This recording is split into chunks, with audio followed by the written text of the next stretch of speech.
I'll use a tennis club website with an online court booking system to demonstrate dependency injection in ASP.NET Core during this course.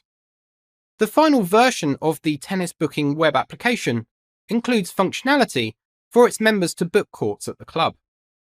A test member user exists for the application with a very insecure password set as the word password. The member-facing website uses an ASP.NET Core Razor Pages programming model. Club administrators can manage the court bookings for the tennis club using the administrator's site. The password here is the same as for the member user. The administration area of the website is built using a traditional MVC approach with controllers and actions.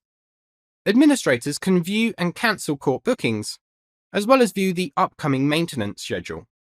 To follow along, first download the exercise files and unzip them. Inside the Before folder for the course or module you're viewing, you can double-click the solution file to open the Visual Studio IDE, as long as you're a Visual Studio user. Of course, you can use a different IDE or editor here if you prefer.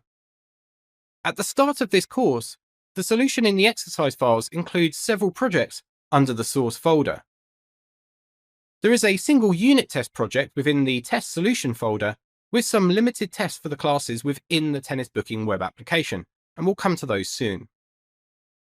The most important project is the ASP.NET Core website project named Tennis Bookings.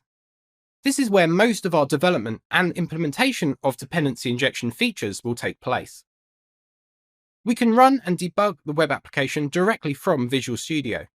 To achieve that, we should ensure that the tennis booking project is set as the startup project. If you need to change this, we can right-click on the project and choose Set as Startup Project. Now when we press F5 or choose Start Debugging from the debug menu, it runs the application and begins debugging. Visual Studio by default will open a browser window to the appropriate local port. Should you be using an editor such as Visual Studio Code, then you can use its debugging tooling or start running the application directly from a command line using the .NET Run command. Once the application has started, you will see the host is listening on some local ports, and you may navigate to that URL to view the running website.